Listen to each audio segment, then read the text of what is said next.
When Stan looked up, a nail accidentally pierced his head and suddenly, he couldn't say a word. Dad, are you okay? There's a nail in his head. Why isn't he speaking? Somebody do something! After examining him, the doctor said the nail had hit the language center of his brain, and they couldn't safely remove it until the swelling went down. The doctor covered the wound with a small safety cone and told his family to buy Stan a hat to hide it.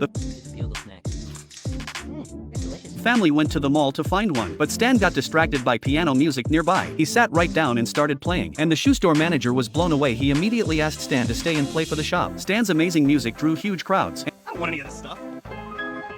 I'm buying 10 winter coats.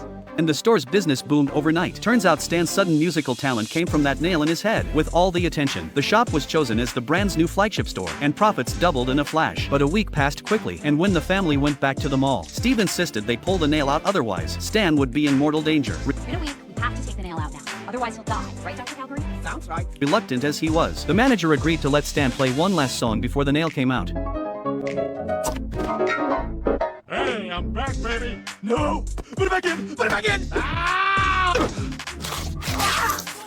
Stan jumped off the diving board into the pool, but he couldn't hold it in and took a huge dump. Everyone was totally shocked, and they all started mocking him. On his way to work, Stan saw his video playing on TV, and even the company security guards were making fun of him. During the meeting, his co-workers showed up in diapers to tease him. Stan completely lost it. In the middle of the night, he woke up his family and burned down their house. Stan Oh my god! I see him. and decided to leave the city right away, and they ended up in a remote small town. Stan was pretty happy there until a guy said he'd seen Stan in the newspaper. After racking his brain, the guy finally remembered Stan's embarrassing incident. Stan burned down that house too. This time, they went to a seafood market and moved in with a family of 14 only to find the family watching his diving video. They had to run again. Stan decided to move somewhere with no internet, so they went to a primitive tribe, but turns out the tribe was already using smartphones. Desperate, Stan came up with a brilliant plan. He wanted to humiliate Obama in public so no one would care about his own fiasco anymore. He had Steve feed Obama a hot dog laced with laxatives, but it didn't work. So Francine put on gloves coated with laxatives to shake Obama's hand, only for Obama to switch to a fist bump halfway through. The plan was a total flop. Steve was obsessed with his fantasy world, so Stan decided to mature him up. He went to Steve's classroom, planning to take him to Mexico to meet a call girl and broaden his horizons. On their drive there, Stan told Steve that Mexican call girls had seen thousands of men, so when they said he was the best they'd ever met, it was just flattery. Stan led Steve to a house and said, "Behind that door, there's a goddess who'll guide you into the adult world." The second they stepped in, they caught sight of the woman inside, then bolted right out the door. Steve was this close to throwing up, and Stan hurried to comfort him. "We've got plenty more options." They went to the next spot, which was actually pretty nice. A guy there said, "Take any woman you want." Stan stood outside the door, heaving for breath, while Steve was falling apart. "Third time's the charm," Stan said.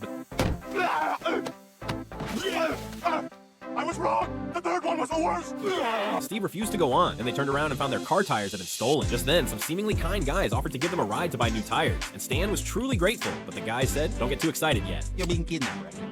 Before they knew it, they were locked in a jail cell. Stan was completely out of ideas. After 8 days in lockup, he'd grown totally listless. Steve gathered the mice and cockroaches on the floor, assembled them into a make-believe character, and took Stan into his fantasy world. Stan soon got immersed in the virtual space. The guards noticed Stan and his son laughing happily, so Steve invited them to join in, and even the kidnappers got pulled into Steve's fantasy. When they saw those imaginary outer space puppies, they lit up, couldn't wait to run over and pet them, and just like that, Stan and Steve escaped smoothly.